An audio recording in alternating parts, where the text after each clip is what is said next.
xildhibaan Axmed Kulu xildhibaan dadku inta badan way ku yaqaanaan muddo badan macallin baad ahayd inkastoo sanadkan aad ka mid noqotay golaha wakiilada Puntland bal horta waa kuma Axmed Kulu بسم الله الرحمن الرحيم ومهتنتهي شرماء كلا يا بلي horta anigu magacaygu waxa Axmed Cabdi Raxmaan Jaacal saad sheegtay waxaan ku dhashay degmada Laas Qoray waxaan dugsiga hoose dhexe sare ku dhameystay magaalada Baran jaamacadda waxaan ku dhameystay jaamacadda Ulum wa Technology oo Sanca ah ayaan ka qaatay digriga runtii shaqooyin badan ayaan soo qabtay ilaa 2003 arrimaha siyaasadda waa ku jiray maayar degmaan ka soo bilaabay maantana waxaan ka mid ahay golayaasha wakiilada dowladda Puntland runtii intaas haddaan ku dhaafo taariikh nololeedkayga waxa weeyaan anigu hadda waxaan ka mid ahay guddiga siyaasadda qorsheynta iyo xiriirka caalamiga ayaan ka mid ahay runtii guddidaasi oo wax badan u qaabilsan dowladda Puntland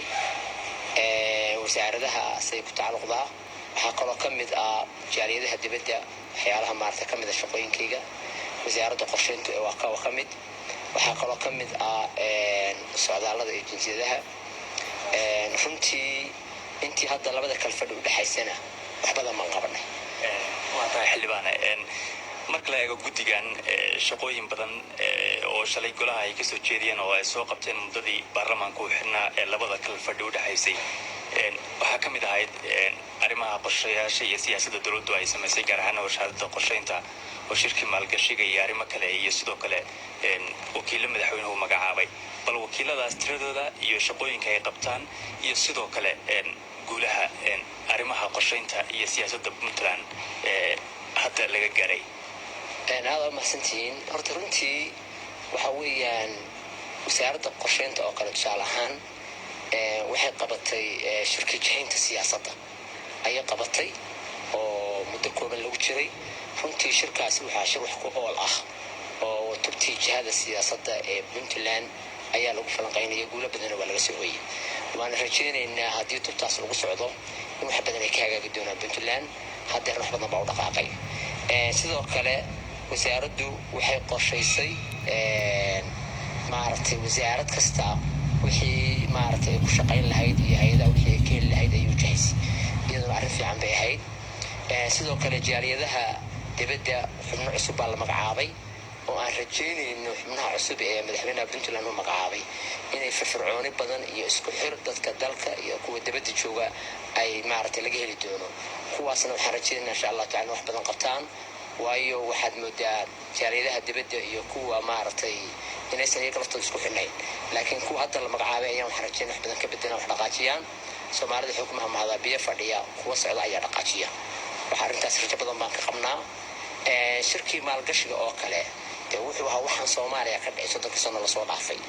runtii lacagta lagu baaqay oo aad u tiro badnayd haddii ay hesho Puntland maalgashiga ay hesho waxay noqonaysaa wax geeska Afrika maaragtay wax weyn u tarta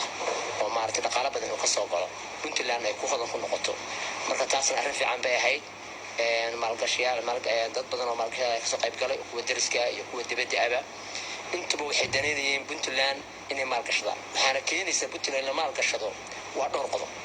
koow horta amniga maanta garowaan dhex joognaa arkimaysid wax lagu diliyo staff wax wata arkimaysid maxaan ku raadayay kiisaska ma dhacaan qofku amni buu ku soo toosiyay amni buu ku maartay shaqeynay sidoo kale waxaa ka mid ah sababaha ku soo dhiirigelinaya maalgashiyaasha dadka maalgashiga maartay wadankan rabay investment ku sameeyaan waxaa ka jira wadankii kala dambeynaya nidaam system baa ka jira systemkaasi wuxuu keenayaa qofka inuu ku dhiirido oo uu maalkiisa ku aamino waxaa kaloo keenaya inay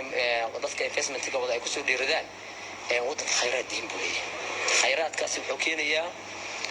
in qof kastaaba uu jeclaysto inuu ka faa'iideysto wadanka uga faa'iideeyo annaguna waxaan isku daynaa insha Allah tacaala marka wadanka la maalgashado inaan dawladda kula xisaabtanno wixii inay sidii la rabay loo hagay iyo wax lagu saday taasna insha Allah tacaala ku dibageli doona rajo badan oo aan ka qabnaa dawladda inay ku dadaali doonto oo aan wax khalad ka dhici doonin. xildhibaan marka laga soo tago arrimaha xukuumadda ee baarlamaanka Puntland oo aad ka tirsantiin guddiga qorsheynta iyo siyaasadda atiin waxaad u xilsaarantiin arrimihii qorsheynta iyo siyaasadda oo ay dabcan baarlamaanada dowlad goboleedyada markaynu ka hadalno baarlamaanada dalka oo kan federaalka ugu weeyahay wada shaqayn baa la leeyahay shalay warbixin baad halkan ka jeedisheen oo aad tirahdeen waxaa noo yimid xubnihii guddiga doorashooyinka qaranka ee Soomaaliya oo doorashada guud ee dalka aragti noocay aad ku darsateen maxay tahayna guddigaas waxyaabaha aad ka wada hadasheen wallahi guddigaas horta way noo yimaadeen halkan aanu maartay ku casuunay muddo aan maartay wax falanqaynaynay runtii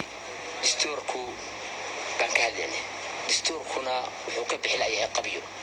wuxuu ka bixilayahay ku meel gaar waxaas inta lagu jirana wax dhamaanaya ma waxaan qabaa oo hadda arrinta ugu muhiimsan ay taaba hadda doorashada 2020 baa soo socota ilaa hadda dawladda Soomaaliya oo Maxamed Cabdullaahi Farmaajo uu garwadeenka ka yahay macda doorashada dhacaysa ay tahay waqtina lama haysto ma one for one man oo aan muuqan baa lagu geliyaa sidii hore lagu geliyaa ma qorshe iyagu ay isleeyihiin kana idin fiican baa lagu geliyaa wax Soomaali caqdi ma jirto haddii doorashadaasi ay dib u dhacdo ama si aan bulshada Soomaaliya ku qancin maarta loo dhigana waxa imanaysa in dadku ay iska hor yimaadaan marka horta waxaan ku talin lahaa dawladda hadda maarta ku soo ku fadhida inay soo dedejiso qorshadii doorashada lagu geli lahaa taas ma ku talin lahaa ugu dambeyntii xildhibaane maxaa fariina oo shacbiga reer Puntland haduu diraysaa ku aadan shaqada baarlamaanka dalka ka hayo iyo guud ahaan shacabka reer Puntland oo fariintaada هذا ما سنت ولا هرت الشعب كرير بنتلان برواقي خير بنفرجينيا روب كده أي هذا وحنفرجينيا إنه نبتقري أي كل عنام يكون عبان وحنفرجينا يا شعب كرير بنتلان واحد من مثلا وبرلمانك شعب كان نجا مثلنا إذا كان صوت دورتي إذا كان قراصة إذا فردنا وحنرجينا إن مثلا لب إذا مثلنا وباهيهن أن كتوجنا إذا كان وحال إذا كان ربع إن برلمانكينا iyo xukuumaddiina iyo garsoorkiina aad ku kalsoonaataan oo aad garab siisaan shaqada idin hayaan inidin maaragtay waxyaalaha propaganda ah oo facebookyada iyo meelaha baraha bulshada la saddex marayo inidin maaragtay ku kalsoomin waxaan kaloo baaq u dirayaa bulshada reer Puntland inay maamulkooda kalsoonaadaan oo ay iska daayaan inay meelo kale u qaltaagaan marka hore Soomaalidu waxay tiraahdaa wadaantii geelida kaafisa ku kala kaafisa markaynu maamulkeena dawladdeena Puntland aynu ku far adeegno oo aynu wax qurux badan u ekaysiino xagga amniga horumarka maxaan ku raahday siyaasadda markaynu ka dhigno Puntland wax qurux badan ayaynu Soomaaliinta la qabsan karnaa Soomaalina inaga ayay ka asaasantay shacabka reer Puntland waxa leeyahay kalsooni isku qaba annaguna insha Allah taala wixii aanu dhibateen kama gaabin doono insha Allah taala